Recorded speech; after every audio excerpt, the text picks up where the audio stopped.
Oh, bukan ARPAI, ya Allah. Nih,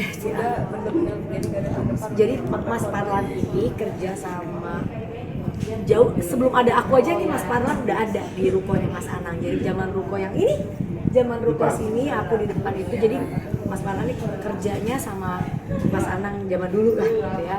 Terus pas Mas Anang pindah ke ruko, dia katanya ikut. Mas sampai akhirnya nikah sama aku, ya dia ikut sama aku sampai hari ini. Nikah sama mbak di rumah aku juga dulu, tapi mbaknya ini pergilah langsung setelah lahiran, dia pergi tinggalin anaknya. Akhirnya anaknya dititip karena kita nggak ada yang bisa ngurus bayi karena dia harus kerja, jadi anaknya dititip ke ibu bapaknya. Ibu bapaknya juga udah tua banget, kakek neneknya, berarti ibu bapak Parlan kakek neneknya anak ini. Aku sebut nama dia nggak apa-apa ya? Sebut nama orangnya nggak apa-apa, kasihan nggak sih anaknya? Kat.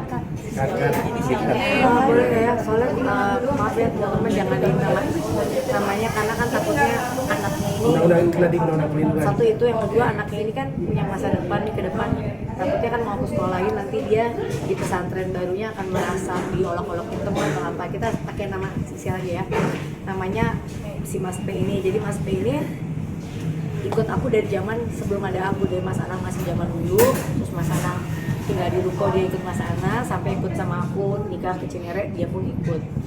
Nah dia punya anak perempuan umurnya searsi. Nah jadi karena dia si Mas P ini nikah sama mbak di rumah aku juga, terus mereka pisah, anaknya dibawa sama si Mas ini, dibawa ke kampungnya ke orang tuanya untuk menjaga karena si Mas P ini kan harus kerja di kita. Nah tiba-tiba kok 6 bulan ini si Mas P yang kerja sama aku nih kayak orang yang suka kayak nangis, terus minta pulang kamu, kamu kenapa sih gitu. Suatu waktu ditanya sama Sari, dia bilang kayaknya anak saya tuh pegang-pegang, dilecehkan lah sama orang di kampungnya gitu. Ternyata aku bilang udah tuh, tapi nggak digubris lagi, katanya dia mau pulang aja. Nah satu malam aku mau berangkat ke Jepang, besoknya sore itu tiba-tiba dia tuh nangis-nangis ke depan di belakang sama Ute. Kenapa? Katanya ya anak saya katanya udah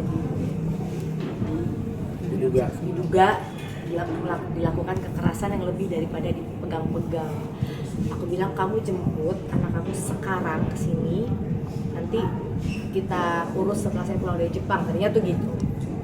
Anaknya dibawa ke sini, cepet-cepet lah tuh. Nggak bisa pulang ke kampungnya karena apa? Ada bencana itu, banjir ya? Ada banjir. Jadi anaknya yang ditelepon, aku bilang nggak mau tahu, anak kamu pokoknya kirim pakai apapun ke rumahku sekarang. Jadi ada untungnya aku kan punya orang yang nyetir aku udah lama dan kampungnya di Sukabumi. Dia minta tolong temennya ngejemput si anak ini sama bapaknya Parlan, datanglah ke rumah aku tuh tengah malam. Paginya aku bangun, kita interogasi dulu kan sendiri, tapi dengan ini ya, maksudnya dengan kekeluargaan gitu. Ya dia buka semua ceritanya dan aku tuh dengar cerita itu sampai aku rasanya udah sakit ya, kita kan ibu ya. Dia seumur Arsi menceritakan sesuatu yang seperti tidak ada apa-apa, dan seperti itu kayak kalau kalian tahu ceritanya tuh orang ini lebih dari binatang lah gitu. Sudah 2 tahun kayak begitu. Jadi langsung karena aku mau berangkat kan, posisinya aku bilang Riz ke polisi pulang, anak ini urus, pokoknya aku nggak mau tahu dia harus di penjara, anak ini tinggal di Jakarta.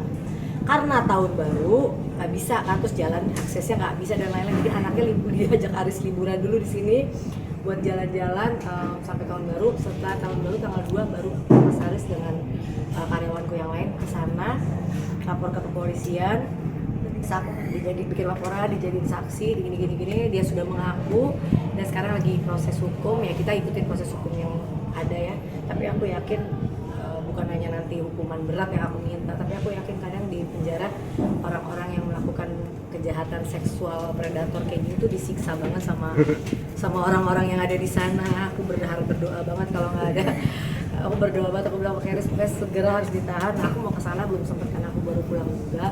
Jadi insya Allah nanti aku kesana, karena terima kasih juga buat Kapolres Sukabumi ya, Kapolres Kabupaten Sukabumi karena udah gercep dengan laporan kita, dan sekarang lagi prosesnya lagi berjalan, saksi-saksi, dan mudah-mudahan ya segera, kita belum dapat info lagi, katanya sih akan segera karena buktinya udah lengkap, akan segera Hah? Modusnya gimana? Modusnya ya orang sakit jiwa aja kan gitu kan Dikasih ini orang loh. sakit jiwa aja lebih baik daripada dia. Nah dia udah apa tuh namanya nggak ngerti lagi. Dia kasih duit jajan. Dia kasih 5.000, terus tahu nggak tempat dia melakukannya tuh di kandang apa? Kambing. Kandang aduh.